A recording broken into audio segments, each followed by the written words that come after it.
धाराशिवमध्ये रस्ते कामाच्या स्थगितीनंतर बॅनर वॉर, भाजप आणि ठाकरेंच्या शिवसेनेमध्ये बॅनर संघर्ष, जिल्हाधिकारी कार्यालयाच्या गेटवर बॅनरबाजी।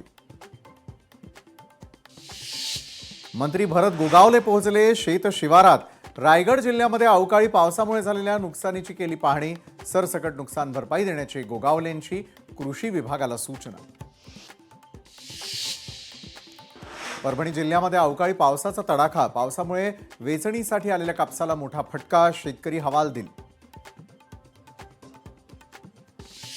कोल्हापूरच्या उदगाव इथे बनावट नोटा तयार करणाऱ्या तिघांना अटक, 68,400 रुपये किमतीच्या बनावट नोटा जप्त, जयसिंगपूर पोलिसांची कारवाई।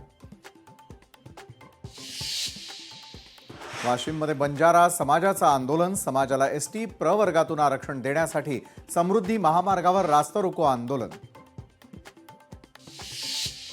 भंडारा जिल्ह्यात आरोग्य विभागातील आरोग्य सहाय्यकांचा दारू पिऊन धिंगाणा, लेखा विभागातील कर्मचाऱ्यांना केली शिवीगाळ, या प्रकरणी लेखा विभागातील कर्मचाऱ्यांची पोलिसात तक्रार।